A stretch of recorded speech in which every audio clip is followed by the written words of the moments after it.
National Education Policy 2020, its vision of education as the means for nation building, and the significance of the first stage of education, which is the foundational stage. Today, our deliberations will focus on education during the foundational stage. The recent National Curriculum Framework on the foundational stage will provide the perspective and also inform the discussions. But before we begin the sessions, I request Professor Venkateshwaralu, the Director in charge of School of Education, to welcome the dignitaries and guests. Professor Venkateshwaralu, please. Thank you, Professor Sutapa. Good morning. On behalf of School of Education, I extend warm welcome to all of you on this occasion as we celebrate the National Education Day on the birth anniversary of Maulana Abul Kalam Azad, the first Education Minister of Independent India. We are also glad that our Honorable Vice Chancellor is here with us to grace the occasion. We are also glad to have Professor Vinita Kaul, Emeritus Professor, Ms. Deepa Shankar, Chief of Education, UNICEF Dhaka, and Dr. Monimalika De, Director Center for Early Childhood Education and Development, School of Education Studies, Dr. Ambedkar University, New Delhi, for accepting our invitation to share their experiences on this occasion. We are thankful to our Vice Chancellors for their support in organizing this program. We are also thankful to all the directors, regional directors, heads of divisions, and centers who are present on this occasion. I am also thankful to faculty members, staff, research scholars of School of Education. National Education Day is an annual observance to commemorate the birth anniversary of Maulana Abul Kalam Azad. The day is an occasion to remember Maulana Azad's contribution in laying the foundations of education system in independent India and to evaluate and improve the country's current performance in the field of education. Maulana Azad believed that one of the surest ways of securing international peace is fundamental education for the people across the globe. On this day, we thought it is appropriate to deliberate upon the issues of current importance, that is, the recent National Curriculum Framework for Foundation Stage brought out by NCERT based on the recommendations of New Education Policy 2020. The foundational stage envisions an integrated approach to early childhood care and education for children between ages 3 to 8. The transformative nature of this phase of education is expected to qualitatively improve the contents and outcomes of education, thereby impacting the lives of our children towards a better future. The goal is to achieve foundational literacy and numeracy as articulated in the new education policy. The School of Education is one of the first schools of studies established in IGNOU in the year 1987 to plan, develop, and offer academic programs in education as a field of study and as an area of professional practice. The school presently offers 14 programs at various levels, include a program on postgraduate diploma in pre-primary education, and we are also in the process of developing a certificate or a diploma to cater to the needs of preschool level functionaries in collaboration with Ministry of Education, Government of India. The mission of the school is to develop programs with a multidisciplinary perspective while developing both disciplinary and professional programs.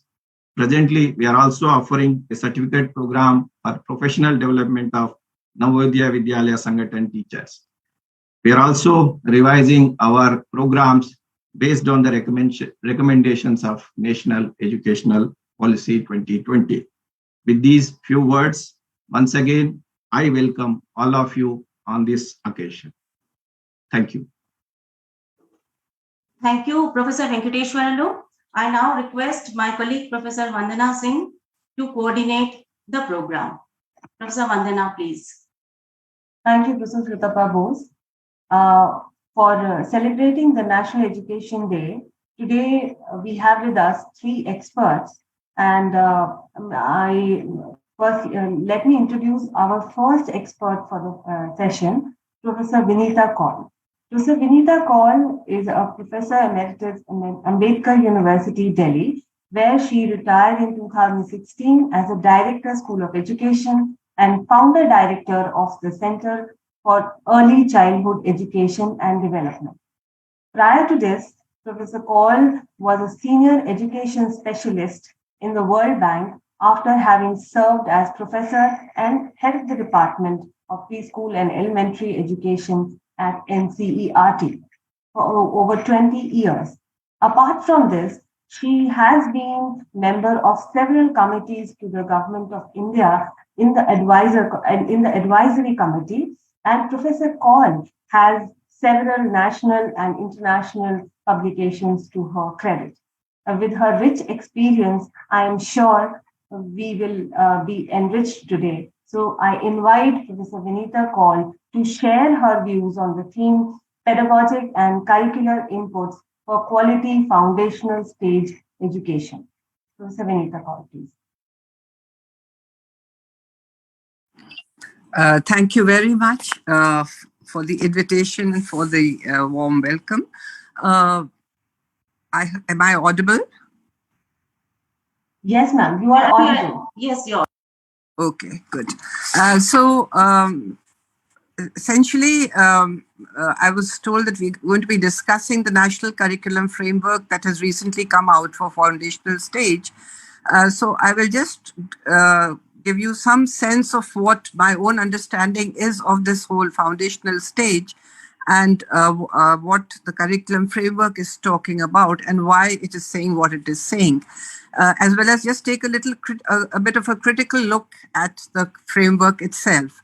To start with, I think that going back to the National Policy on Education 2020, I think that one of the very significant recommendations of that policy was the formulation of this foundational stage by combining the preschool stage in a curricular mode. So I think it is important for all of us to know that the integration of the preschool stage with the classes 1 and 2 was a curricular integration, not necessarily a physical integration, because the importance was realized that there has to be a continuity of the curriculum from pre-primary to primary.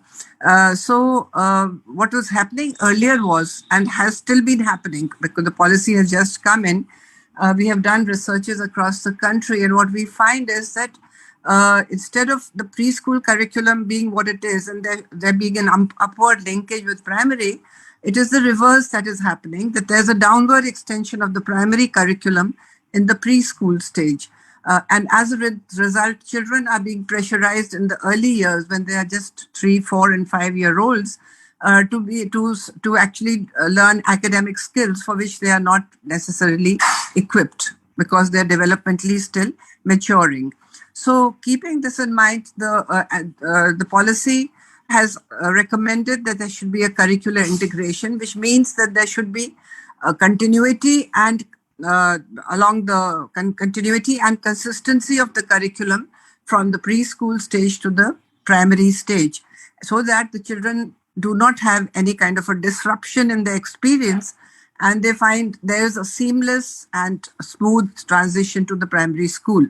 So this is there. In our own country, we have 4 different models of early childhood care and education, which I think people would know, but the policy is talking about it.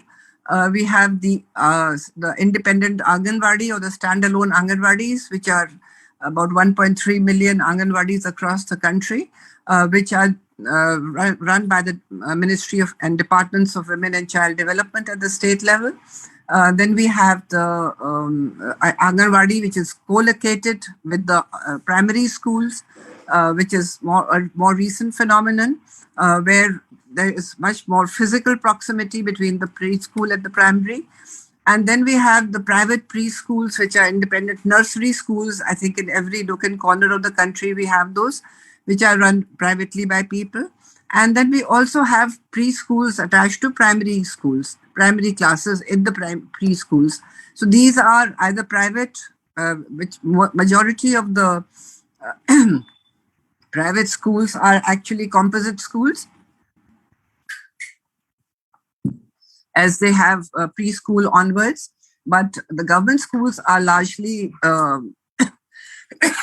sorry, please forgive me, I've got a bad throat. The primary schools are, government primary schools are largely starting from class 1 conventionally, but there are many states where they have started the preschool class now. So the point to be made is, why has the need been realized by the national policy and subsequently by the national curriculum framework to have this curricular integration? I'm very happy to say that this is the first time that there has been an evidence-based recommendation that has come into the policy and into practice, hopefully, because there has been research around the world, and we in our own country, in Ambedkar University with Asar Center, we did longitudinal research for the first time. A research like this happened across. We did it from on children, 14,000 children from the age of 4 years. We identified them when they were 4 years old, and we continued to track them for 5 years. And we followed them up until they were in grade 3. And we looked at where they had gone, what was the quality of education they were getting, and what were the outcomes, how were the outcomes related to the quality of education that they were getting in these early years. And all this has been done in the context of the fact that today there is a lot of concern in India, as in many other developing countries as well, that children are coming into school, into primary schools. They are going through the rigors of the primary school, but moving into the upper primary even and not knowing the basics of reading and writing. So that has been the concern which the policy was addressing. And what we found in our research was that the children who had gone through a preschool, as opposed to those who had not gone through a preschool, did better in terms of their school readiness at the age of 5, and then subsequently when they went into the primary school. But that was not good enough, because later there was a certain tapering of their achievement levels. The best results were found when there was a continuity of the curriculum. Number one, that the curriculum at the preschool stage was a play-based curriculum, developmentally appropriate curriculum, and not an academic, rigorous, disciplined kind of a curriculum. And so this play-based curriculum, that was continued, if it was continued in situations where it was, into the primary grades as well, early primary classes 1 and 2, the results were not only the best, but they were also sustained. So the gains that were there from this were really sustained. And therefore, the recommendation was made that it is very important, number one, to have a developmentally appropriate play-based pedagogy in the preschool level. And the same pedagogy should continue into classes 1 and 2, because children 6 to 8 year olds are also more or less, in terms of their developmental characteristics, more akin to the younger children than to the older ones. And they need the same kind of pedagogy and same kind of learning environment. And that is where this recommendation came in. Next point that I would like to talk about is this play-based pedagogy. Why is the play-based pedagogy, why was it found to be more effective? Of course, empirically we found that children who had experienced it were actually doing much better in school, and their learning levels were much better in language and maths, because that is what we tested. But more importantly, why is play so important?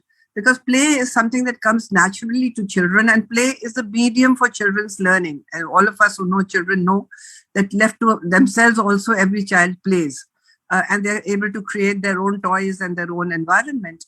So if the learning that is planned for these children is rooted through a play-based environment and opportunities for play, which actually means giving children the agency to actually initiate activities which they're going to engage in, the learning activities, They should be of interest to them. And it should be in a very warm and supportive learning environment where the teacher plays a more facilitative role rather than the role of driving the learning activity. That kind of an environment is actually very, very conducive for children to learn well. And when we say what do children have to learn, so it is also important to know that this is, and this is all there in the National Curriculum Framework, that the learning should be directed in these early years towards children's promotion of their different developmental domains. And the 5 main domains that are there, which are actually language development and literacy, cognitive development and mathematics, early mathematics, early numeracy, but more importantly, socio-emotional learning and development, creativity and aesthetic appreciation, and physical and motor development. So these are the domains which together constitute the overall personality of a child. And the larger objective of early childhood education and now the foundational education is essentially to give children a very sound foundation for their education, for their learning, not only for school learning but for life. So that is the primary objective, and the secondary objective is to prepare them for school. So the primary objective is what drives what the curriculum should be like. So the curriculum needs to be therefore such that incorporates the play-based pedagogy and aims at helping children develop their different domains. So that is what is very important. A third aspect of this curriculum is that it should be along the continuum, because the whole emphasis on bringing in the foundational stage and having the continuity with the primary classes is that the same pedagogy needs to go into upward continuity, not downward. And therefore, it is important that any state or any school which prepares the curriculum should start not from this primary and come down, but start from the preschool, the youngest level, that is a 3 to 4 year olds. So make a curriculum for the 3 to 4 year olds, and then based on that, continue for the 4 to 5, 5 to 6, 6 to 7, and 7 to 8. So it has to be in upward continuum. That is very, very important if you want to retain the spirit of this recommendation.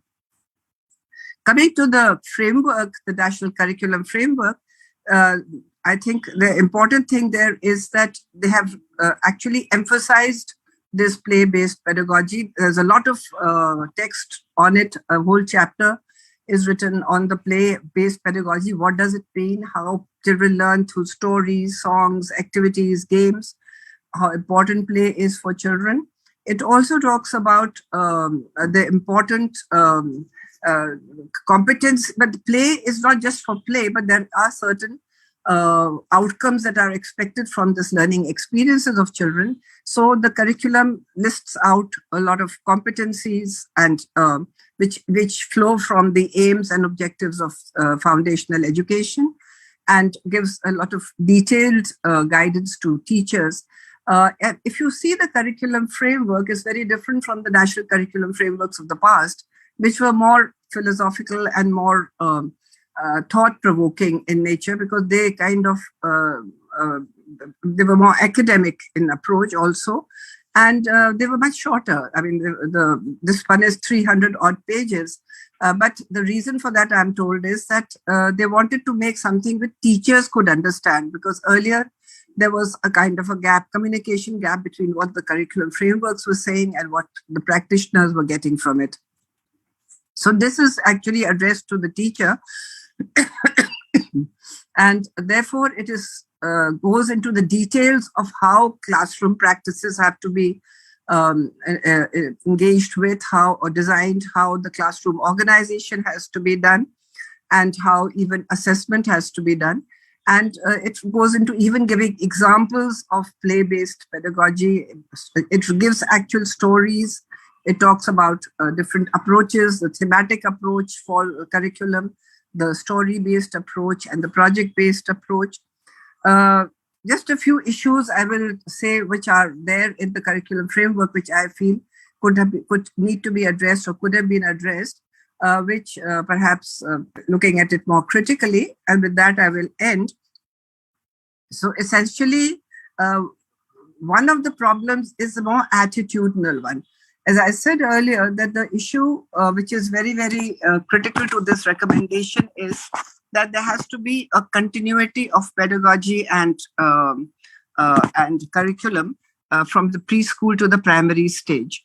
Whereas here, what I find is that, for example, just to give a specific example, it says that there should be workbooks for children. There should be a lot of play materials in the pre-primary stage, but for class 1, there should be a textbook.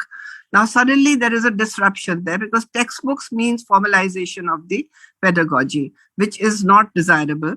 And it should have been a continuity with the same approach of workbooks, activity books, along with the play materials for children. So somewhere it also brings in another element. The whole play-based pedagogy rests on two kinds of play, free play and guided play. So free play is where children get a lot of opportunity for open-ended creative play, particularly in activity corners, where children left to themselves as they play with the overall supervision from the teacher, but not any kind of direction from the teacher. Children are able to really develop their creative instincts, are able to get a lot of experiences. We talk a lot about the 5 C's today, the 21st century skills: creativity, cooperation, collaboration, critical thinking, and compassion. All these are actually addressed naturally through the play activities because children play with each other, they learn to collaborate, they learn to cooperate. All this happens through the free play method. And the other one is the guided play, where there are specific objectives for children's learning, because we are introducing, for example, I mentioned language and literacy. So where literacy comes in, or where numeracy comes in, then there need to be specific activities which are geared towards hand-holding children into learning the concept of numbers or learning to read and write. Now, those require more guided play, which means that the teacher has specific objectives and is able to create activities for children which are play-based, fun for children, but at the same time, they have a very clear objective. They are not open-ended. And child learns how to do certain tasks, which on completion of which child is able to develop the concept. So now there are these two kinds of plays, free and guided, and the combination of these, or a balance of these, is what makes an early childhood education program very meaningful. The curriculum framework has come up with a third dimension they call structured play. And I can see where the concern is coming from, because the people who have developed it are perhaps very insecure that we cannot leave the class 1 children to play. And so they have brought in this structure and made it into a textbook. And the whole approach, the sensitivity towards this whole pedagogy somehow gets compromised there, where it talks about a textbook very much on the pattern of what the textbooks have been, which will inevitably bring in more teacher-centered, syllabus-centered learning. So that is something that is really a concern for me. The second one is the issue of language. It has talked about, very rightly talked about the use of the mother tongue, or talked about whichever language most children are familiar with in the classroom should be the language of medium of instruction. I hesitate to even use the term instruction, because I think it should be medium of interaction, because the minute you say instruction, then it becomes a more teacher-centered curriculum. But it's rightly said that in the initial years, and one of the problems we have around the country, of course, there are many language groups which are not, their languages are not represented in the school system, which is a major issue. So they come into the classrooms without actually having the familiarity of language or the confidence to be able to interact. But also there's a large emphasis on, social emphasis on English medium. And majority of the children who come into the schools do not come with any familiarity with English, and therefore they also experience the same kind of a lacuna in the school, in the classrooms when they come. So it is very important, if we want children to get the best out of the play-based creative pedagogy, to be able to interact and engage with their own language, whichever they're familiar with. And then there needs to be, of course, in some cases, the need to have a transition to the another language. But the important thing is that there has the process needs to be clearly indicated of how this is going to be done. How are the children, if their own language cannot be the medium of instruction and there's a regional language which will be the medium of instruction, for instance, then how would they be handholded to move from one to the other? Or whether there should be any transition at all, or whether they should continue to be in the more bilingual, multilingual environment. So these are things, some of the aspects which are not really spelled out very clearly, which for the guidance of the teacher, which needs to be done. The curriculum framework has also brought in a new additional domain, which is positive learning habits. They've called it's a new domain altogether, which is not there in the early childhood education vocabulary at all. But I can see the merit of it because it is coming from what in the early childhood we talk about the executive functions, which have come from neuroscience, which talk about children's learning disposition, emotional regulation, the whole emphasis on cognitive flexibility. Many of these processes which are very critical for children's learning and which develop in these earliest years, which are the most critical, as we all know, for brain development. And these form the kind of a learning capability of a child which stays for life. And therefore, they are very important. Again, there is needs to be able to relate this to the play-based pedagogy, and what I feel is that this is more related to socio-emotional development of children and can very nicely be accommodated there, where children through the play-based pedagogy can actually pick up many of these if the environment is facilitated for learning of these. For example, emotional regulation, or even if you say cognitive flexibility, you don't need to have special tasks for it or special activities for it, but they need to be provided the environment and handholded to be able to develop these habits. And the last point I want to make is about the competencies, that it has given a very analytical kind of a chapter, the chapter 2 or 3, whichever is the one for competencies. It gives a framework which is very difficult, I think, for teachers to really understand the flow from aims to the actual competencies, because it goes through the objectives, through, I forget what are the different levels. And that is one fear, that if it was left broader, teachers would understand better what they are supposed to be doing. But the other thing is it goes into a very granular description of the sub-competencies in terms of what each in each domain, what is it that we need to look for. My fear is that the states, and I've seen this on the basis of my experience, that this is something similar to what was happening many years ago in terms of minimum levels of learning, where this whole wave had come about MLLs. And even the classroom, the textbooks had lessons with each lesson related to a competency. That's not how curriculum is. It's much more holistic. And every lesson, or whatever, every part of any experience, activity, or leads to multiple domains getting addressed. It's not just about one-to-one relationship. So it is likely to make, if it is taken in a very seriously from, in terms of a competency-based so-called curriculum, I hope that the curriculum makers in the decentralized modes will not do a one-to-one correspondence of activity and objectives and warp the whole structure of this curriculum. So I think these are some of the points that I would like to share, both in terms of the appreciation and critique of the National Curriculum Framework. Thank you very much for the opportunity. Thank you very much, ma'am. And that was your thoughts about the curriculum framework. They were quite insightful, and we have gained a lot. And you very importantly flagged the important concern of education at the foundational stage, especially how the language should be used in the classroom interaction, and how language plays an important role You also emphasize very rightly the importance of play-based learning for the holistic development of the children at these stages. And of course, it is very, very important that this learning should happen in such a way that children they seamlessly transit from preschools to the formal schools of learning, and that is the important concern we have to take care of it. Thank you so much. I request you, ma'am, you please stay with us for the discussions as well.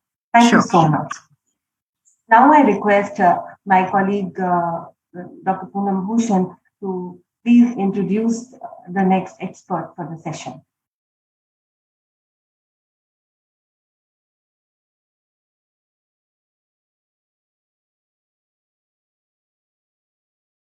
No, you are not audible. Please unmute. Poonam, you are not audible. Am I audible now?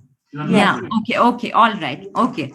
So thanks, Vandana. It's my privilege to introduce the speaker of the session, Dr. Deepa Sankar, Chief Education at the United Nations Children's Fund, Dhaka, Bangladesh. Formerly senior economist, the World Bank, Dr. Sankar has worked with prestigious organizations such as the World Bank, South Asia Human Development, National Institute of Public Finance, and Institute of Economic Growth.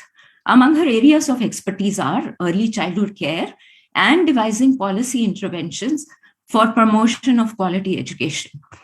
An alumnus of IGNOU and Kerala University, I now request Dr. Shankar to share her views on practices pertaining to quality early childhood. Dr. Shankar? Thank you. Good afternoon. Am I audible? Sure. Yes, you are, ma'am. Yeah, thank you so much. Thank you, Madam Poonam Bhushan. Good afternoon, everyone. For me, it is a great honor to be part of this panel. Professor Vinita Kaul has been my mentor and somebody who actually mentored me in education-related matters. I must confess that I'm not really an education specialist. I'm more of an economist, but had the great opportunity to work with eminent educationists, including Professor Vinita Kaul, and it is from her that I've learned a lot about early childhood education. So I'm really humbled and honored to actually be in the panel with her once again, and actually after what Professor Kaul has elaborated in her address, I feel all the more, how do I say, ill-equipped to talk on the subject.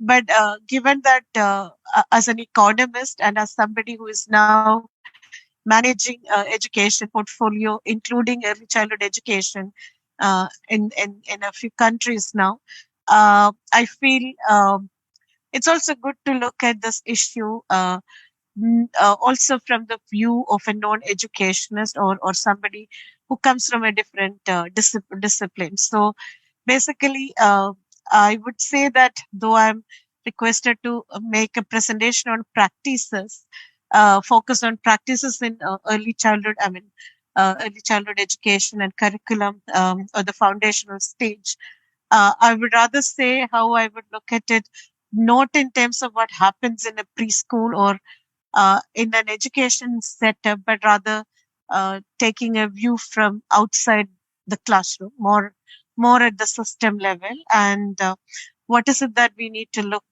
at if we want to really implement the curriculum. So oftentimes what we see is in countries like India, we have great policies, great framework, and when you look at the curriculum or the pedagogy framework, the vision, I think India is way ahead of even some of the most developed countries. But then our main challenges is how do we translate into practices or programs and then see results. So if I really look at preschool education or early childhood education, now foundational skills, foundational learning has come to center stage. especially after Transforming Education Summit, which concluded in September 2022 in New York. A lot of focus is on foundational learning or foundational skills. And preschool education is an important component of that foundational literacy, foundational learning skills. So when I look at what is there in transforming education, that we need to really look at if we want to implement a national curriculum, or there is insistence on four major things. One is learning environment. How do we translate learning environment, whether it is in school or preschool, appropriate and encouraging for children to come and engage in, whether it is interaction with teachers or learning. So how do we provide them with a conducive learning environment? The Transforming Education Summit actually focused on this as an important area for government to look at. The second aspect the test talked about is teachers. How do we transform teachers so that they understand what is there in the curricular framework or vision, and then really enable children to achieve those developmental milestones, whether it is learning or skills. How do we really equip teachers to provide that kind of a learning to children? The third area which they talked about, and it may not have direct implication for ECE, is the digital learning. But at the same time, how digital divide during COVID-19 has affected differential learning for or differential experience for children in different strata, whether it is preschool education or primary education. We may have to look at in some point how do we really give that and given the increasing exposure of children to digital public goods, we need to really look at how do we ensure that the curriculum also sort of enables children to do the right way of, or parents to look at things in the right way of using digital solutions. And the most important point Transforming Education Summit focused on is on investing more and investing effectively in education, including preschool education.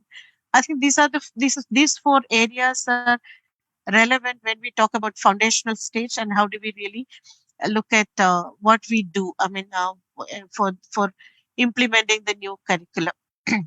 And within this, what I also feel is, I mean, like if you look at India, we have around, I think, more than 100 million children in the age group of 3 to 6 years who is eligible to be in preschool education.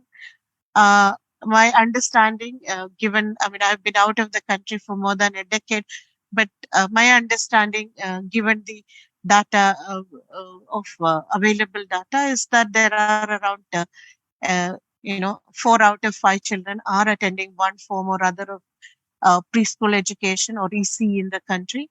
More than half of them, I think, is attending private sector, and the rest is mainly attending pre-primary along with primary schools or Anganwadi centers. So this is where we are. But given that last couple of years, education was disrupted, and India there are different experiences of, I mean, children in different parts of the country had differential experiences, both in terms of primary and pre-primary, in terms of access to, say, digital learning or even any learning solutions. So even for preschool education, I mean, one of the things we see is in many countries, we see children who were expected to go through 1 year preschool as per Sustainable Development Goal 4.2. Many children were, one of the indicators is that children go through at least 1 year of pre-primary education before they enter school. But in most countries, what we have seen is many children have not gone through any preschool education, and also due to automatic promotion, which the government rightly adapted, many children have reached even grade 2 or 3 without going through that experience of school readiness. So in this context, we also need to look at the global framework, RAPID, which is about reach out to the child. assess the situation, prioritize fundamentals, increase the scale and efficiency of services, and then develop psychosocial support. This is what the UN system and other development partners point as a rapid framework for ensuring that children are provided with, or there are no learning loss or learning recovery or catch-up programs. So this rapid approach is what is also needed in preschool education, which is mainly about how do we ensure that those children who didn't go through preschool education in the last few years, or those who are out of any EC care system, how do we reach out to them? And also currently, many children are not in any preschool education or EC system. So how do we reach out to those children who is out of the system as of now?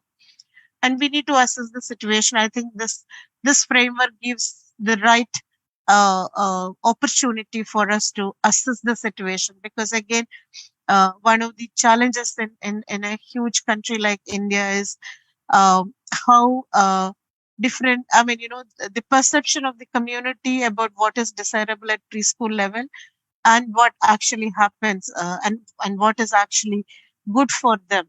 For example, Professor Call has been emphasizing on the importance of play-based learning and play-based learning as a means to impart the soft skills like critical thinking, problem solving, creativity, communication, socialization, etc. But then a lot of parental understanding and parental expectations of a preschool is basically preparing children to something more of a literacy, numeracy learning rather than play-based understanding. So how do we bridge this gap between uh, parental expectations and what is more appropriate and desirable? So there is this opportunity to assess the situation. And then I think as the framework itself talks about foundational stage. So here is an opportunity with this curriculum to prioritize the fundamentals. And then the issue is how do we really scale it up? Right now it is at a conceptual stage. It has come out. The challenge is how do national level, there is a lot of discussions. There is given the concentration of a lot of great minds in Delhi, and also institutions which look at it appropriately. There is a lot of deliberations on this. However, when we go down to many states, do they have this shared understanding of how to scale up the curriculum? How do they adapt this curriculum? So oftentimes we talk about India as one homogeneous country, whereas it is like it's so diverse that we really need to get these ideas down to the at least the district and sub-district level, to penetrate down to the Anganwadis or any preschool situations. So increase the scaling up or the effective scale up, uh, is an important thing. And we need to really say that we just not scale up preschool education, we scale up the appropriate and this new great vision scale up needs to happen. So for that, I think a lot of uh, collaboration with the states is important. And of course, there has been a lot of talk about developing psychosocial support for children, and preschool is the right place for actually providing that to them. So having the test vision as well as the rapid framework, what are the things I would like to see in terms of rolling out this new curriculum or the strengthening the foundational stage and support for that? I would like to talk about 4 or 5 main areas. One is the policies. I already mentioned that in India, education is a subject in the concurrent list of the Constitution, which means while at the national level we can develop a curriculum, or we can also develop policies. At the end of the day, states, what are states' vision? Do they have the same vision? How do states really make use of these national level framework, whether they understand what is seen in these things? Because each state have their own kind of ideas of implementing things.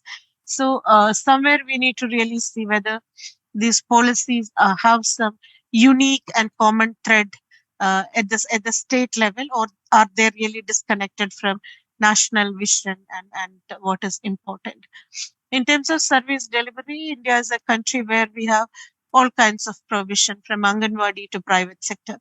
But I think it is also important to have some kind of uh, sorry, some kind of I mean, I won't say standardization. We need contextualization, but at the same time, what I meant is some regulation to ensure that. I mean, we have large private sector. They do also understand the curriculum in the right way, and they don't really promote uh, things which are not desirable. So somewhere at the service delivery part, we need to ensure that they follow the curriculum and vision at which is brought out by this beautiful document.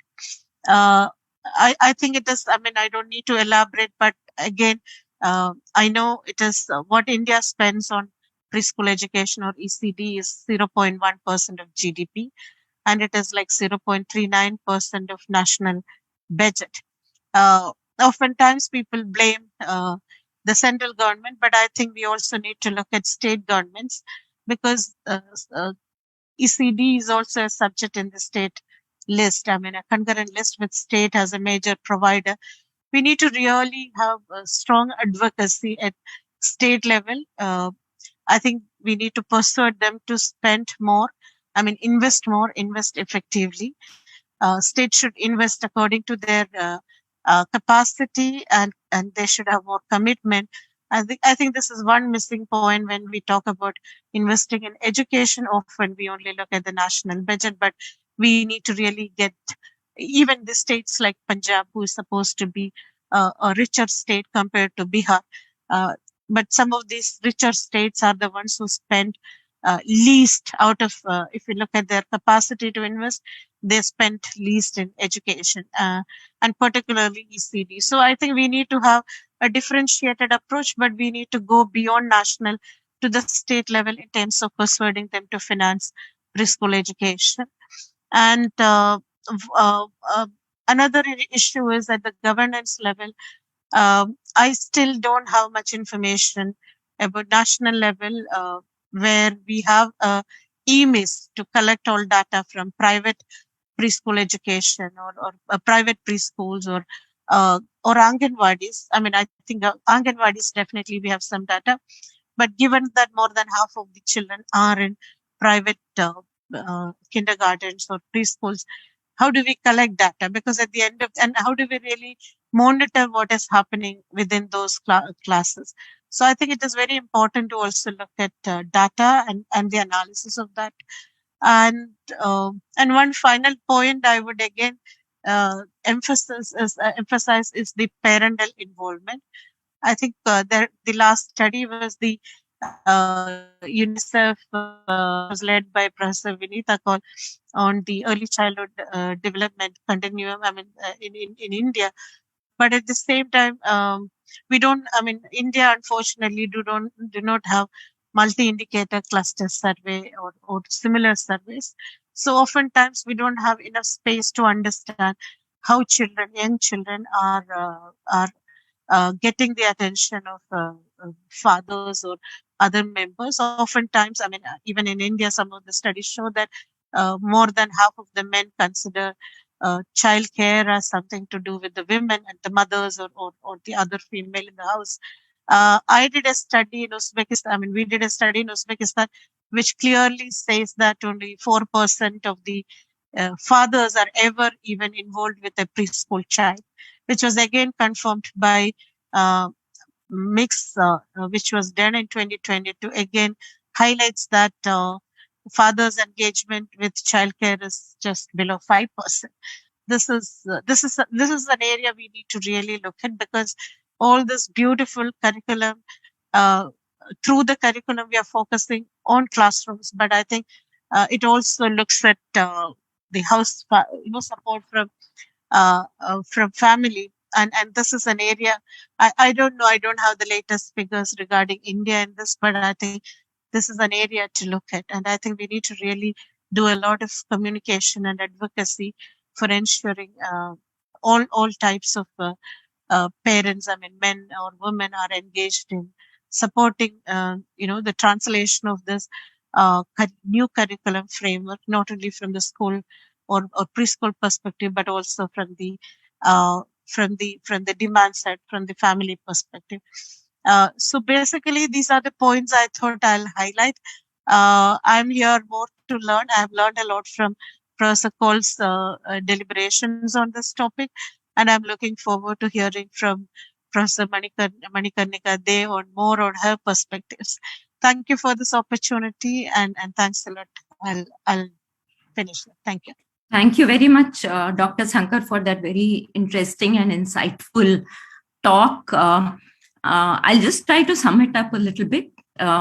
I think the fact that you said that you'll bring to the table the non-educationist perspective and outside the classroom perspective does give the presentation different other aspects which one needs to consider while developing the curriculum for early childhood education. I think basically the fact that you highlighted was this, that we are very good as a nation in developing and charting and framing the policies, but the challenge always remains at the point of implementation. 4 important things which you have highlighted in the context of transforming education summit 2020 remain as learning. The environment for learning has to be very conducive at that stage. The second thing is about the teachers should know what is expected of them, what are they required to do. Thirdly, the digital learning experience in the wake of the COVID has taught us that there are differential strata of population which have exposure to digital learning. So one has to be very sensitive also to that aspect. And the fourth aspect was about investing more and investing efficiently. Let me just go on to the other points which I have noted down. I think basically you also highlighted the fact that the new National Education Framework is a nice document, and it also gives us opportunities to kind of resolve certain pending issues. At the same time, there are more challenges which one needs to take into account. Amongst the aspects which need to be worked on is one very important aspect, which is about the perceptions of the community with regard to the age-specific population which needs to go for early childhood care to schools and so on, preschools. And the second is about methods of learning, how play-based learning is almost reduced to no learning as far as the parents are concerned. I think another very important dimension which came out was in the context of of education being on the concurrent list, what challenges does it throw up? At the same time, juxtaposing the center's role. Do we actually have should we have a centralized role? If we need to scale up, how should we scale up? We need to scale up the vision. We need also to be cognizant of the challenges. At the same time, I think budget allocation for education remains a perennial problem that we have to grapple with. And I think finally, I would like to say that the private sector in early childhood care remains unregulated by and large. There's no data coming out from there. We have no idea about what is being taught, who's teaching, and so on and so on. So these probably would comprise the challenges that we have to consider very minutely. Thank you once again, and I would like to request the audience that whoever wants to interact with Dr. Sankar, there is time towards the end of the session after the third speaker also has presented her views. So probably we can hold on till then. So thanks once again, Dr. Sankar, very much for that very thought-provoking and interesting presentation. Thank you. Dr. Aisha, may I now request you to take over from here, take it further with introducing the third speaker for the session.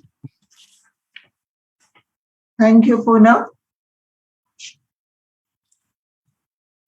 It's my pleasure now to introduce the third speaker, Dr.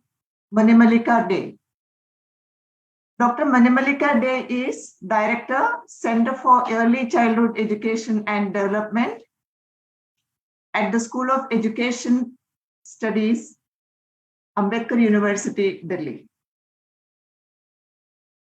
Dr. Dey completed her PhD in Special Education from the University of Maryland, USA. Prior to joining the Ambedkar University, Delhi, she was a faculty at George Mason University, USA. She has provided training and technical assistance to various early childhood programs in the USA during her work with the Center for Program Excellence at 0 to 3. She has been involved in several research projects to improve developmental outcomes of young children from marginalized communities through parenting programs and preschool education. She has provided technical assistance to the states of Bihar, Meghalaya, and West Bengal in partnership with the UNICEF and the World Bank through the Center for Early Childhood Education and Development. In fact, Dr. Dey has steadfastly nursed her interest in early childhood education and development since her Jadavpur days. In fact, she began her career in Kolkata at Calcutta Rescue and notably founded the Drop-In Center for Homeless Children, where they had 300 children in the year 1989 at a very young age, probably when her contemporaries took the beaten linear path to career development and progression. Later, she taught at Manovika's Kendra and helped establish a hospital-based program for young children with disabilities before moving to the USA to pursue her studies. Her interest focuses on early stimulation, quality of early childhood programs, preschool education, inclusion of children with disabilities, teacher education, and collaboration between schools and families. She has authored 3 books. Her recently published book is by Stage Publication in the year 2022, which is titled Early Childhood Education for Marginalized Children in India, Deconstructing Quality. She has authored several chapters and has published in peer-reviewed journals. Dr. Manimalika Dey, we are happy to have you with us, and we extend a warm welcome to you, the School of Education, Indira Gandhi National Open University. I now request Dr. Manimalika Dey to speak on the theme, Capacity Building for Implementation of Early Childhood Care and Education Curriculum Framework. Dr. Manimalika Dey, please. Thank you very much for that introduction. Good afternoon to everyone. And I'm really very honored to be at this event. I would like permission to share my PowerPoint, if that's possible.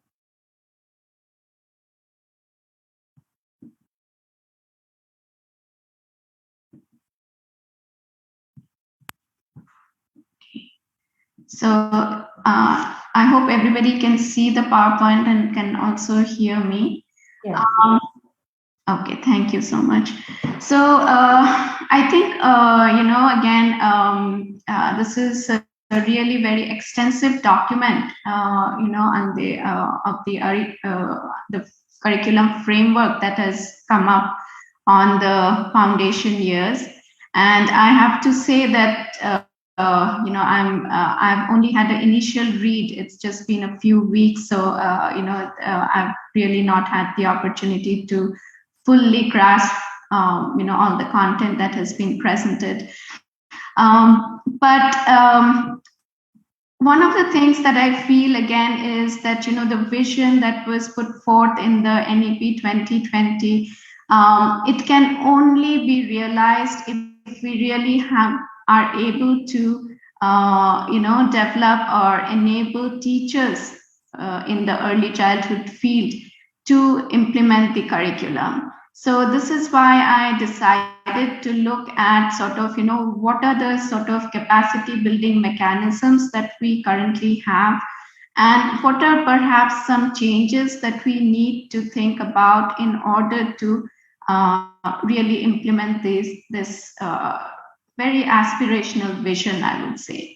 So if we look at NEP 2020, we find that they're talking about developing a framework for early childhood care and education for the 3 to 8 year olds, but also a sub-framework for the birth to 3. And I really wanted to emphasize on that, given that, again, as Professor Kaul has already kind of talked about the need for continuity. So, what are sort of, what are the opportunities for the young birth to 3 year olds to learn?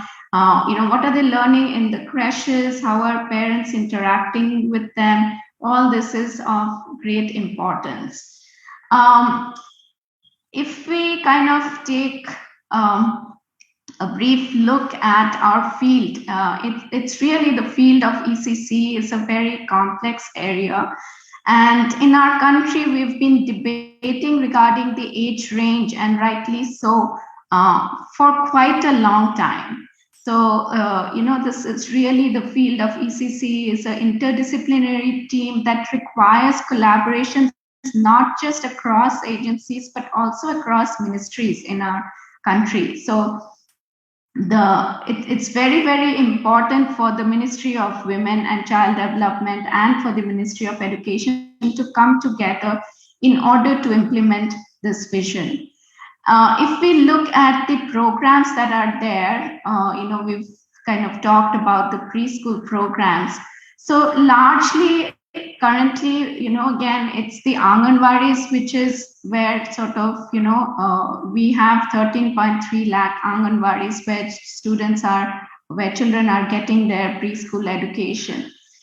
So these are some of the realities that we need to consider as we move forward. In terms of the discussion on the age range, in the Right to Education Act of 2009, the 3 to 6 years was the preschool years were not included. But later on in the national ECC policy of the Ministry of Women and Child Development, we see that, early childhood was kind of defined as birth to 6 years. Now, in the national education policy, they are recognizing that early childhood is from birth to 8 years. But of course, as I said, there are two ministries which have to work together in order to, build quality programs in the field of early childhood education. So now coming to sort of the teacher education institutions, and actually under the guidance of Professor Kaul, CSED and the NCT had done a very elaborate study across India, a survey of the teacher education institutions in early childhood in India. And what we find is that the majority of the teacher education institutions are located in the private sector. So not just the preschools are located in the private sector, but also the teacher education institutions are located in the private sector. Of the sample majority, that is almost 63.4% of them did not have recognition from NCTE for various reasons, but that was the situation. And secondly, 40% of the teacher educators did not have the required qualifications to teach early childhood in the preschool sections. So a few things to think about as we think about moving ahead and creating a workforce that is well trained. We find that many of the educators in the private sector or many of the Anganwadi workers may or may not have post-secondary credentials. So one of the important questions that we need to grapple with is how do we plan to support the existing teachers and Anganwadi workers to transition and acquire the necessary qualification. States also need to create a cadre of teachers, a dedicated cadre of teachers for the foundational stage, which is kind of not there currently. Educators face also, the current educators, even if they want to pursue, and go for training, there are various systemic barriers in terms of their ability to go for their training. So these are all important barriers that we need to consider in terms of creating a quality in the field of early childhood education. And finally, that there is actually no demand for training, if we think about it, because there is no accreditation process for early childhood programs. And therefore, as we know that there is great variety in the kind of programs that are available out there. And there is really no incentive for the teachers to go and get their credentials.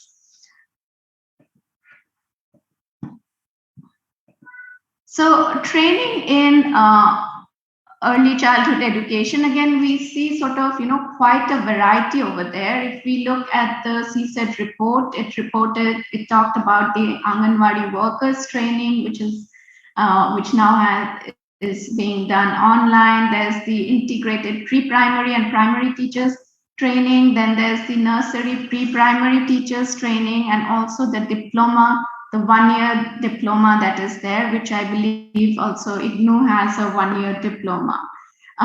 In the higher education institutes, we have the DLED, the BLED, BEd, and also undergraduate as well as postgraduate diplomas. And we have certificates according to the report from CSET and NCT.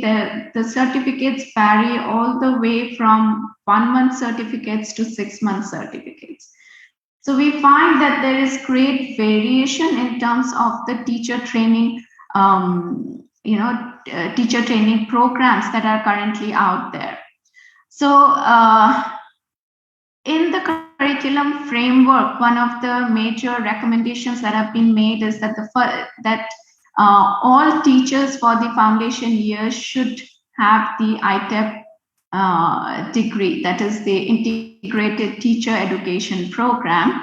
And secondly, that they should all be appearing for or clear the teacher eligibility test, the TET. So these are welcome changes on the one hand in terms of considering creating of a professional workforce. So professionalization of the early childhood education field has been a problem. And for the longest time, the early childhood educators are not even considered to be teachers. The construct of early childhood educator, that itself needs a lot of redefining as we kind of move. And there has to be like a paradigm shift in how we conceptualize the teacher. So this is also complex because the nature of work that an early childhood educator does is very different from the other teachers in the other stages. And Professor Kaul has talked about that we worry about even using the word teaching, and rightly so, because the educator at this stage really needs to be equipped or to know how to facilitate learning, and less to stand up and do any kind of lecture or teaching. So if we look at the various areas that have been identified in the in-service teacher education component, we find there's global research, understanding content, curricular goals, pedagogy, content and material assessment, it's very important that it's very good that assessment has been highlighted here. One of my concerns is that it highlights only children, it only talks about the children at risk. That is, teachers need to have the skills and the knowledge in order to identify children who may have disability. Now, the issue is that but if we look at the vision that has been put forward in the NEP 2020, we are talking about creating inclusive classrooms. So it's not enough for teachers to just know about how to identify children at risk. They really need to know about how to include children with disabilities in the classroom. So that is, and this is rather complex because it requires, as I said upfront, that early childhood demands a lot of collaboration, and this is one area where the teacher alone cannot work. The teacher has to work with various therapists, including the special educator. Moreover, in the in-service section, it has been recommended that that the mentoring and support to the school teachers will be provided by SCRT, diet, fights, and BRCs and CRCs. And here my concern is that, unfortunately, in many of these institutions, currently there is a lack of expertise in ECE. And we kind of experienced it firsthand when the states were asked to create the curriculum framework for each of the states. I think many of the states, to the best of my knowledge, struggled with finding appropriate experts to help them work on this.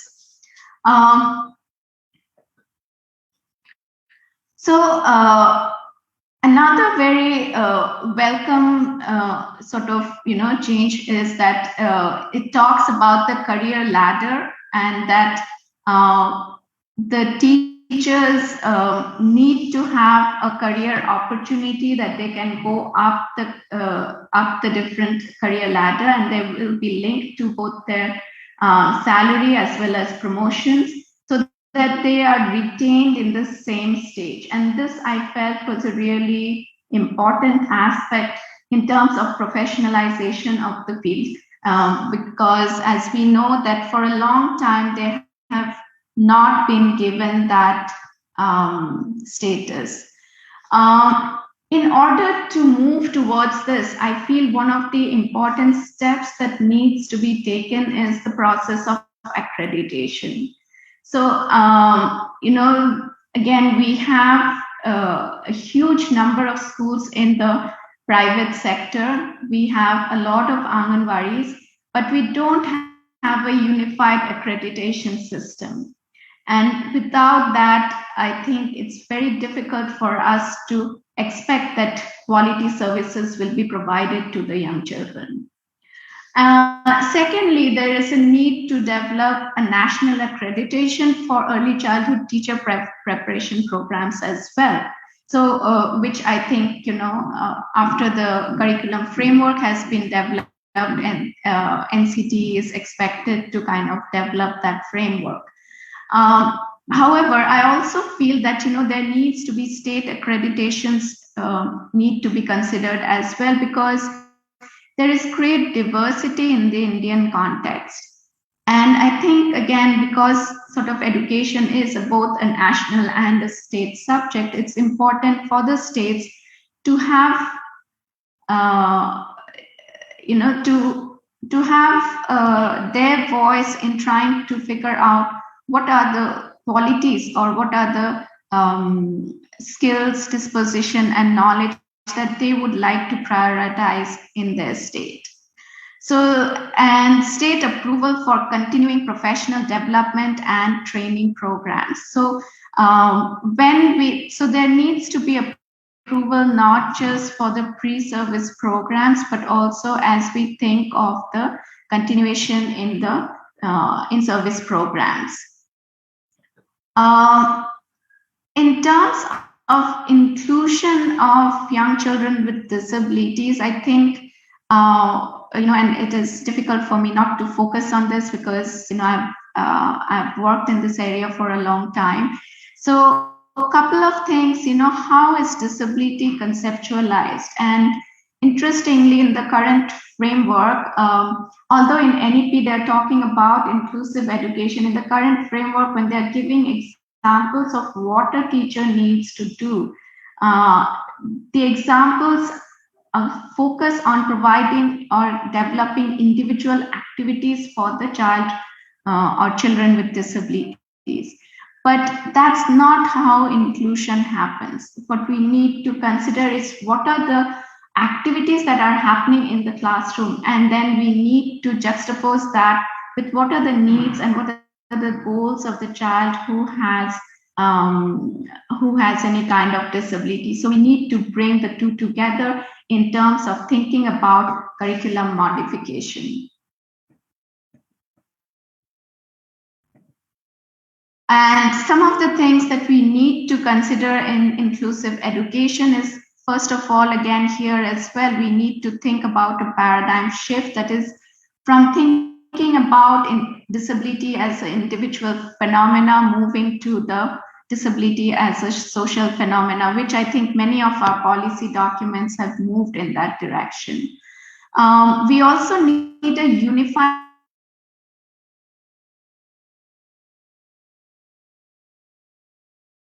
again, special education teachers are taught to work with children with disabilities. The regular teachers are taught to work only with children who do not have any identified disabilities. So there's really a gap in terms of how the two professionals come together and work together to create inclusive environment. And that requires a blended approach. So we need to perhaps even think about, having some model demonstration programs. We need to do some experimentation in these areas in order to develop these programs. So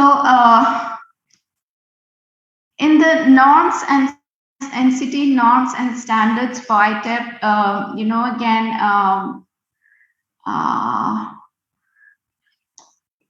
it integrates everything to empower teachers and help them to do their jobs as effectively as possible. And in addition to the integration of disciplines and professional knowledge, cater to the requirement to recruit the best and brightest of the teaching professionals at all levels. So that, again, I felt was an important sort of a statement in terms of the professionalization of the field. Now, in terms of the ITEP program, as I said, currently the situation is that a lot of the teachers who are currently teaching in early childhood education do not have a bachelor's degree or do not even have any post-secondary diplomas or certificates. So here I think this is where the distance learning can really play a critical role in terms of training the teachers at scale in order to create a qualified, well-qualified workforce. So this is where sort of I also feel, again, in terms of NCTE, currently they are focused on identifying or certifying these three kinds of early childhood programs: the diploma program in preschool education, the diploma in elementary education, and the bachelor's of elementary education. And also, as soon as the ITEP program is launched, of course, that is something that will be governed by the NCTE.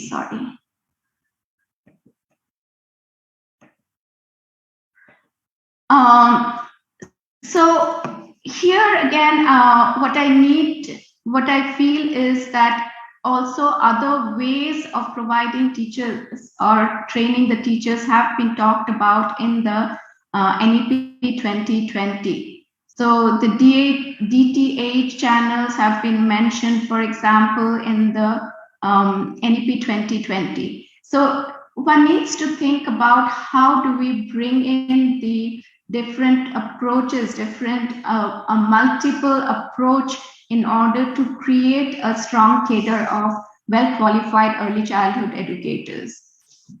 So specifically in the open and distance learning, I think it will be useful if we can experiment and create flexible multi-mode programs in early childhood care and education.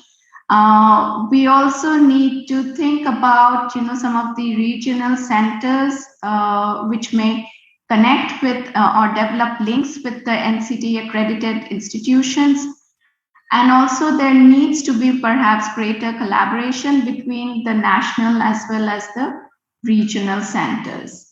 So in order for this to happen, I think, as it has been identified in the document itself, that NCT perhaps needs to do a very, a large-scale survey or needs assessment of the teachers who are currently, of the situation across India in terms of, what is the nature of qualification, what is the institutions that are available, what are the quality of teacher educators that are there. As I said, there is a shortage of expertise in early childhood currently. So how do we address these? So we do need to have a very elaborate needs assessment done, which can be then followed by developing a unified framework for ECC teachers training.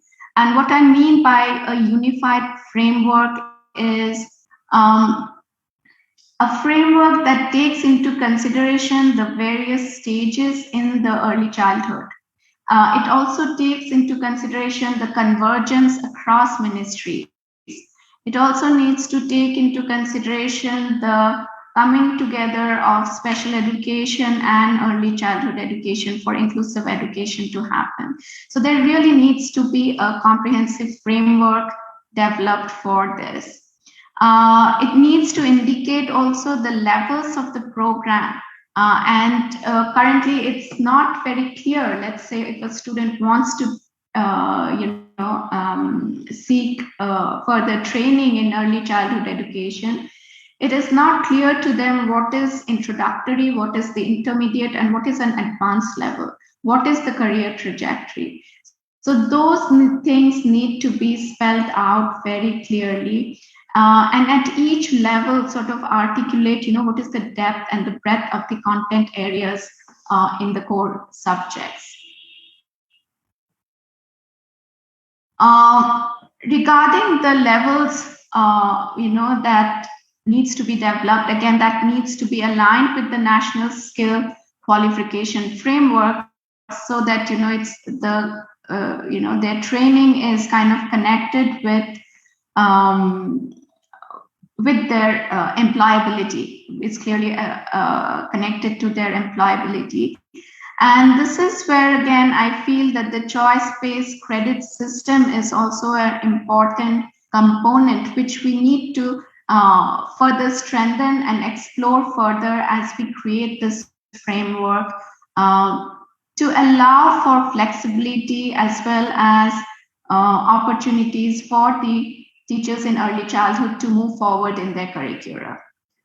So finally, I want to say that I think currently, we need to take stock of the situation that is there at the ground level, begin with some kind of a needs assessment based on the vision that we have created, and then develop a strategy for it. And without the roadmap, I just worry that, that such a lofty vision, such a very ambitious vision may just fall flat. So that is my, so with that, I will end my session. Thank you very much. Thank you very much for the opportunity. Thank you, Dr. Day. Dr. Day, when you said NEP 2020 can be realized only through capacity building of teachers, one couldn't agree with you more. Let me just quickly say a few points in summary of what we have presented. You rightly pointed out the need for collaboration between different ministries, not only among different educational agencies. Usually when we hear about education, we discuss about education, we only think about Ministry of Education. But as you said, it should cut across different ministries, especially Women and Child Development Ministry. That's all. So another point which you highlighted was it's not enough to say we should take care of children at risk, but teachers must know how to do that. So highlighting the significance of teacher training programs. Presently, you said there is a lack of expertise in ECE in education systems. So one of the needs is to build that capacity. You also highlighted the importance of career development of educationists who are in the ECE education system. Because usually when policy is developed, such a thing is not paid much attention to. Another point you highlighted was that the importance of uniform accreditation for pre-service as well as in-service teacher training programs. You also brought in the point of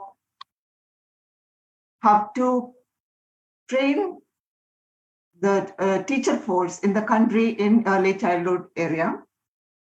So therefore you mentioned the ODL system and the need for developing a comprehensive and unified framework for ECE for teacher training. Overall, you have given a very comprehensive understanding of the capacity building for implementation of ECE curriculum framework. Dr. Day, we thank you for such a comprehensive presentation, which was very enriching to all of us, which took us through a critique of the NEP 2020, as well as you made many suggestions how we can achieve or realize the capacity building through different actions that can be taken. I now open the session for questions, observations, and discussion. You can ask your questions. Ajit, do you have a question? Thank you, Aisha ma'am. Actually, we have one question in the chat box. This is to Professor Vinita ma'am. Let me read out the question. I think Professor Vinita ma'am is hearing that. The question is how implementation of play-based pedagogy as suggested in current NCF could be facilitated in rural India. Let me repeat, how implementation of play-based pedagogy as suggested in current NCF could be facilitated in rural India. Professor Vinita ma'am, if you could. Yes, thank you. That's a very interesting question. Actually, perhaps it is coming from this sense that play-based pedagogy means very expensive toys and equipments in the classroom and a very urbanized environment. Actually, play-based pedagogy is more about processes and materials. Definitely materials are needed, but for children, we know that they can make a toy out of anything. You see a small child will take a stick or even a kind of a stone and make it into a ball or a horse or a plane or aeroplane or whatever. So there's a lot of imaginative play that happens with children, but there's also a lot of local material that is available in the anywhere, with pebbles, with leaves, with any kind of even environmental materials available. There are lots of activities that can be done. So essentially, as I said, it is more about processes. It is not so much about equipments and materials. because even locally procured materials can be there, but there is need for a kit, which ICDS, for example, already gives. So that kit can be something that is contextualized, but it has actually play materials for activity corners. And these corners are like, you could have a picture books corner, you could have a storybooks corner, you could have a blocks corner, you can have a dolls corner, or you can have a art corner for creative art. Now, for all these, there can be contextualized materials made available, storybooks for children, which have to be made available, and they're not to be procured locally. Essentially, what is very important is how do we create play-based pedagogy in a rural setup is, wherever we do it, whether it is rural or urban, the training of the Anganwadi workers or the training of the teachers has to be very demonstration and practice-based. Unfortunately, if we only use through simulation or through lectures, that will not going to have any impact, because they have to see to believe. And not only see to believe, but also see how it is being done in the classroom, but see the impact it is having on children. That is the most convincing part of any kind of a training. And therefore, I'm saying it on the basis of my experience, that the training has to be very much contextualized in the setup in which the teacher is. For example, if it is in a rural Anganwadi, then the training needs to be done in that Anganwadi. And it has to be done with the children who are going to be coming to her, and how they're going to be organized in such a way. What are the processes? What is the teacher's role? What is the children's role? All those have to be demonstrated. And the best training that can happen is if we are able to make it practice-based, practice leading to reflection rather than teaching leading to practice, because practice-based reflection is the best modality for internalizing the concepts of the pedagogy. Thank you, ma'am. Okay, Ma'am, excuse me. I had a question regarding that children's thinking and understanding. They are always a challenge to access because their language is still in development. So in such context, how teacher as an adult educator can intervene or can access children's thinking and understanding? This question I want to ask to Professor Vinitha Paul, madam. Children manifest their thinking and their, what was the other thing you said? Thinking and understanding. And understand. They manifest through their actions, through the choices they make, through what they are showing through their practical behavior. So when we are saying, okay, how do we access the thinking, we can understand the thinking only to the extent that they are manifesting it through their, as I said, the choices they are making. For example, if the child is playing with a doll and the child is talking about, slapping the doll or saying that, you must sit straight, you must not do this, you must do that. Somewhere we can infer from that the child is experiencing some tensions as a result of this kind of behavior happening somewhere where the child is, whether it's at home or the teacher. And that is what is bothering the child. So one has to draw inferences from what the child is actually doing, the behavior of the child, or the way the child is reflecting it in the play situation. Play is a very good manifestation of that. The other thing is that we need to also, the teacher's role has to be very supportive and facilitative, for which, for example, if children are playing, the teacher doesn't say this is right, this is wrong, but the teacher has to help them, handhold them towards what could be the right answer. So it's more about demonstrating, more about engaging them, helping to extend their thinking, rather than actually looking at it in a more kind of, what should I say, formal manner. Yeah. Thank you, ma'am. Thank you very much. One more question, ma'am. Ajit, Stated about two types of play, free play and guided play. So in such cases, how we can assess children's free play? Because assessment part is not much elaborated. How children's free play can be assessed? See, assessment has to be done in terms of indicators, right? Now, indicators for free play, for example, if you talk about free play, The indicators link to the different domains of development. So you have the social development, you have the cognitive development, creative development, you have physical and motor development, and you have language and literacy development. Now, when you are saying how do we assess the way, is the child playing, first of all?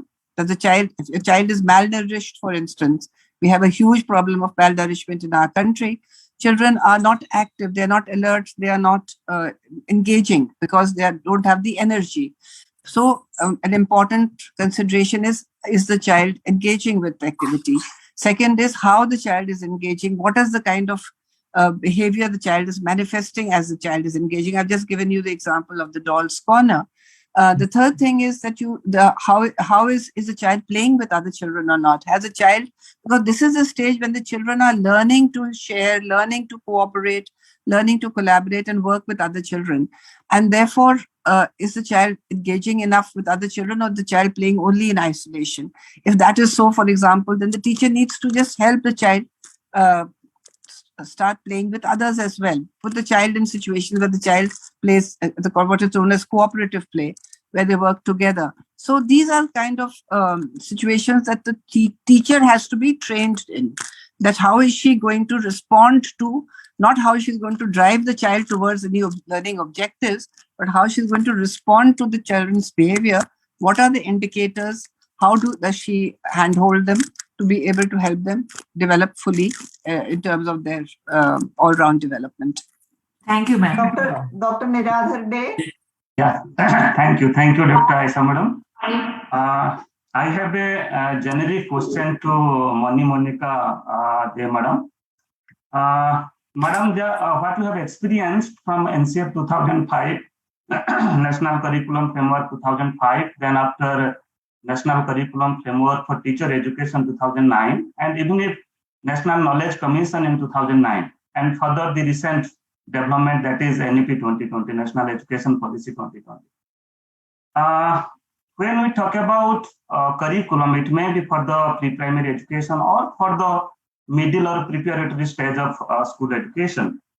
Our curriculum, it provides two types of experiences to the learners. One is the core areas of knowledge, core subject areas of knowledge, and other is the, as per NCF 2005, this has mentioned that other areas of knowledge, just like peace education, work education, health education, art and craft education, yoga education, which is more or less part of life skill education.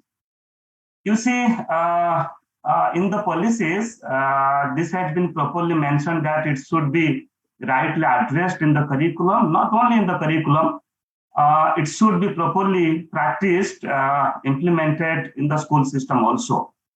But the experience is something different because I don't know whether it is the perception of the teachers or the parents that very much we are focused upon the core areas of knowledge, the subject areas of knowledge, that may be the mathematics, science, social science, or different languages. Now it is high time to address these other areas of knowledge in our curriculum. Could you please give your insight that how can you better address these other areas of knowledge in the curriculum, especially in the preschool curriculum? Thank you. Yeah, thank you. I think that's a very, very, important question, and something I think we've been struggling with in the field of education for a long time. And I feel actually the answers perhaps can emerge better if we look at how, a well-balanced curriculum is implemented at the early childhood level. That's where I think, if we can, because in the early childhood curriculum, we do focus on holistic development. That is a major focus. Unlike in the senior years where we tend to kind of narrow down to cognitive areas, etc. And I think, again, it's problematic in a couple of ways. Also, we need to think about what is our conceptualization of the learner, our imagination of the learner. And, are we sort of following this tradition of just imparting knowledge, or is this a person who has many qualities of strengths and needs, and the school environment or the education environment provides that opportunity for self-discovery. I think, again, if we look at the various educationists, in the Indian context, they've looked at education as a means of self-discovery. If we look at, Howard Gardner's theory of multiple intelligence, I think that gives us a great framework to understand both sort of, the learner in and the many facets of their learning. And are we addressing all of those areas? So if we are maintaining a balance of considering all those 8 areas, I think that will kind of help us to move forward. So, because when a child is learning numbers, they're not just learning numbers just by counting, but when they're walking down the steps, they might be counting the steps. So, are we considering that? So, we tend to fragment learning, and that the fragmentation of the learner, I think, is a very important, problem in education. I'm sorry to announce that we are short of time, so therefore we will move on to the next session.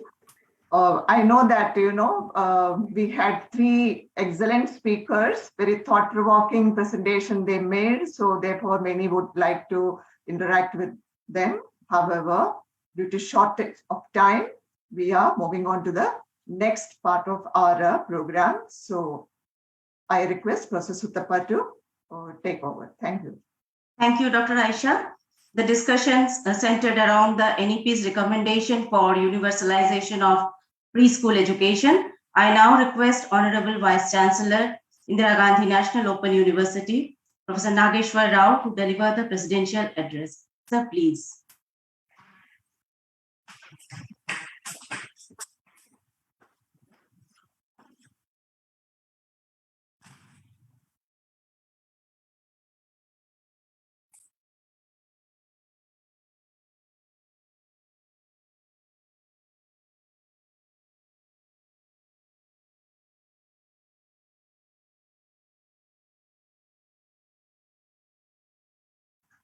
Sir, unmute, sir.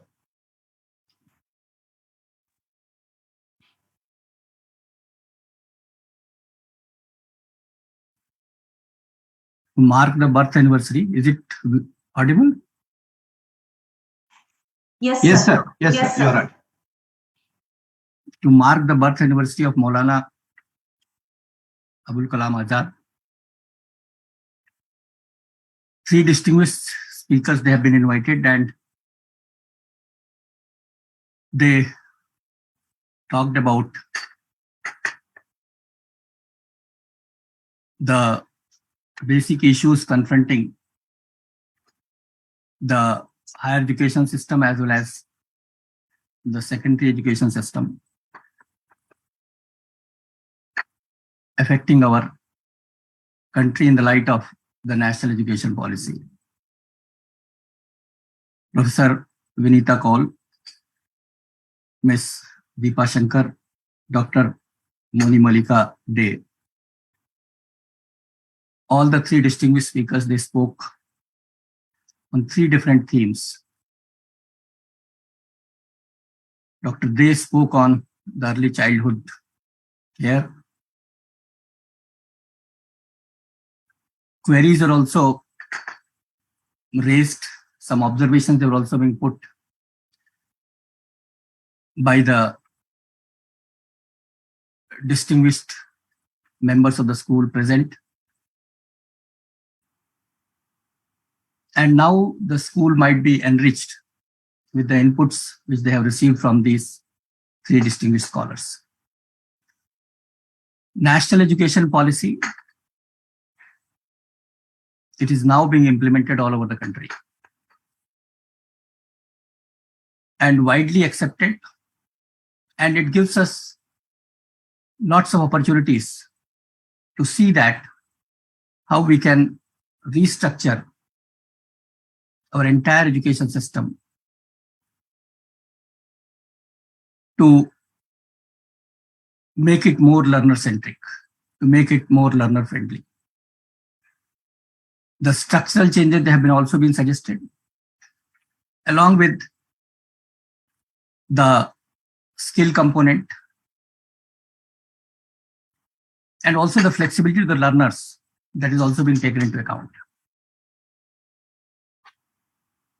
IGNOU is already taking a lead to implement the awareness and implementation training program for all the faculty members of the country, numbering around 15 lakhs, and for which the ministry has already sent a letter to all the chief secretaries in different states.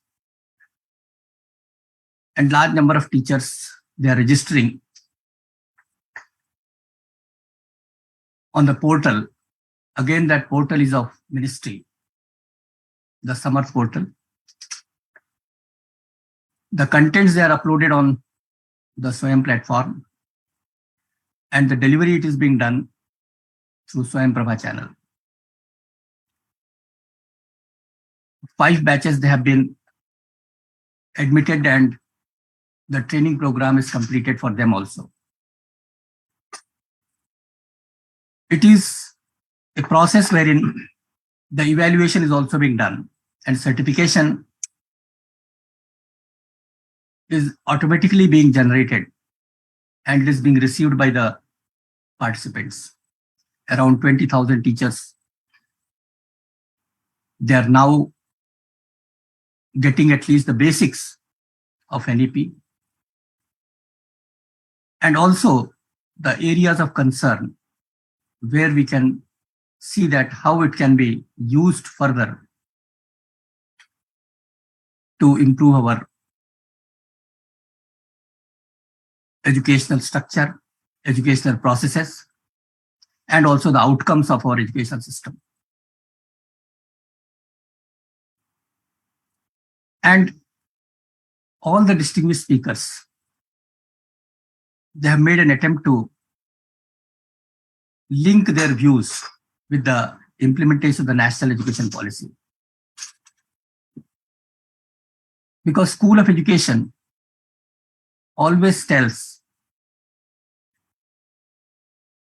the future course of action, especially in the field of education. And in our university, the School of Education is also guiding all of us to implement this outcome-based education, multidisciplinary focus of education, skill components that we added, the credit transfer mechanism, implementation of the Academic Bank of Credit, and all those areas, the mechanisms, the processes, they're being looked into by the distinguished faculty members of the School of Education. And we know that how to reach the unreached, how to provide quality education to the learners. Now, the ODL education system and the online education system, they are being used interchangeably. And that is why in 2020, the regulations which have come up, in that both the earlier regulations, they have been clubbed together. ODL regulations of 17 and ODL regulations of 18.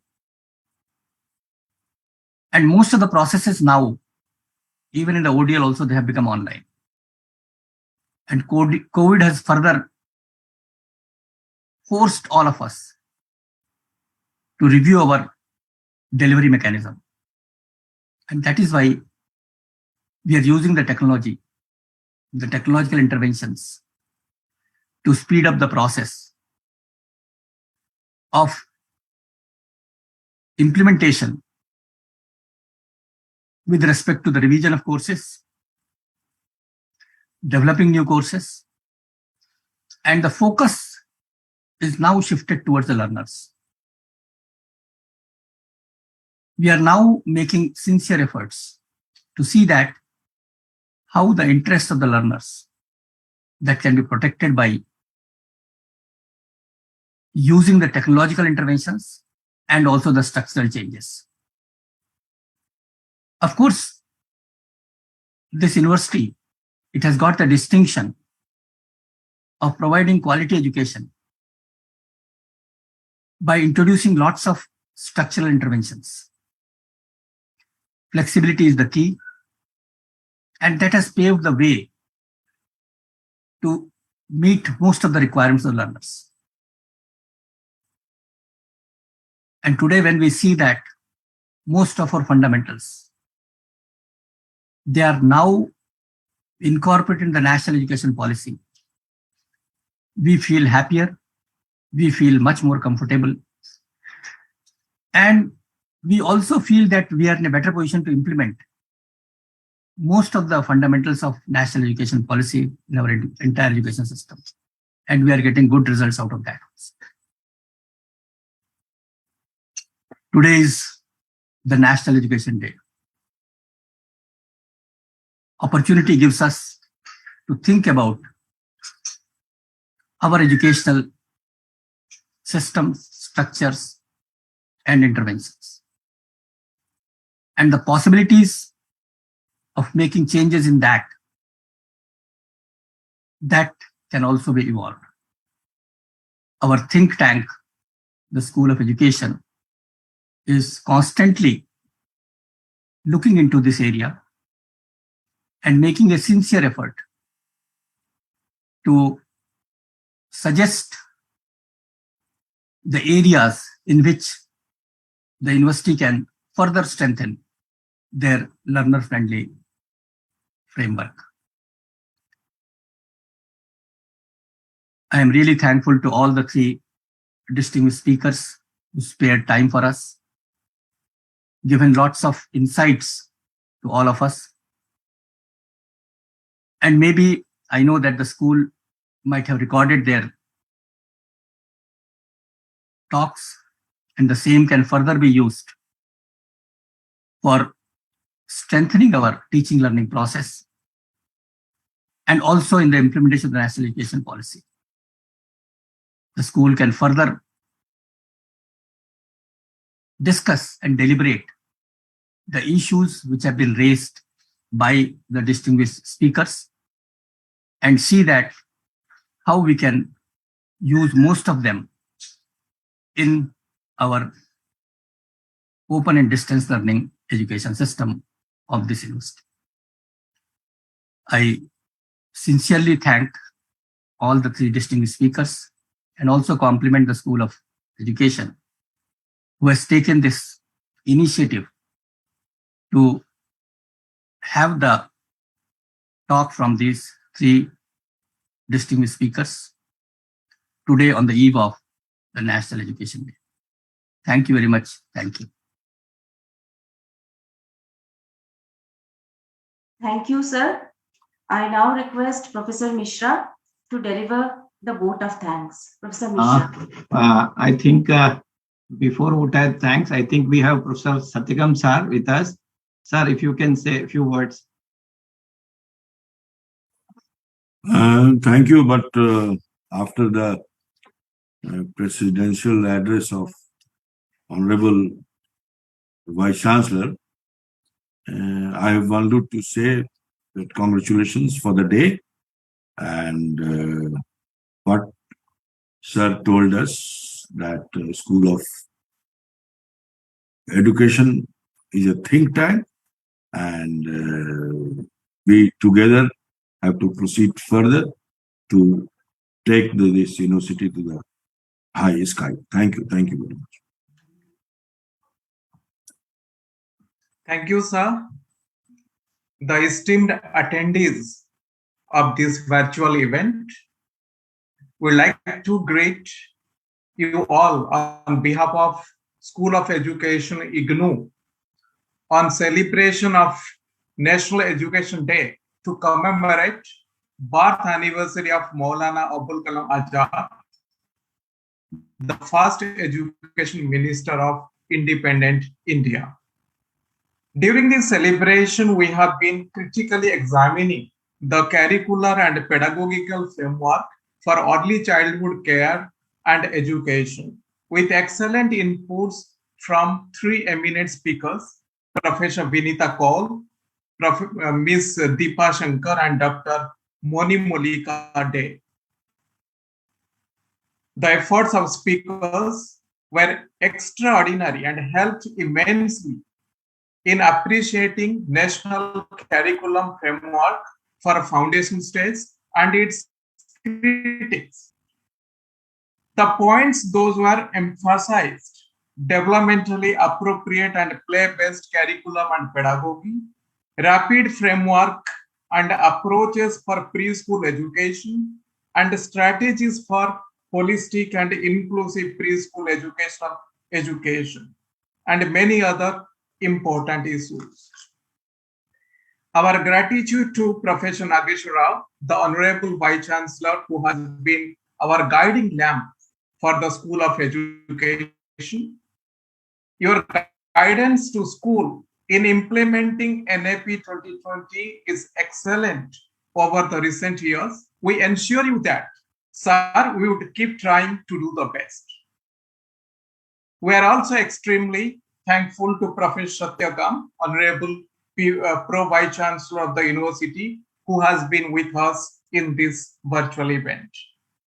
We are thankful to all directors of School of Studies of the University, directors of divisions and centers and the units, academics from regional centers, and our learners from various places who have been watching it streaming through different other modalities. This is to put in record the efforts made by the program coordinators, Professor Bandana, Professor Sutapa, and the mentorship by Dr. Professor D. Venkateswarulu, in charge director of the school, and also Professor C.B. Sharma, director of the school, who is on leave. Thanks to all faculty members, staff members, and the students. Let us stand up for the national anthem. Thank you.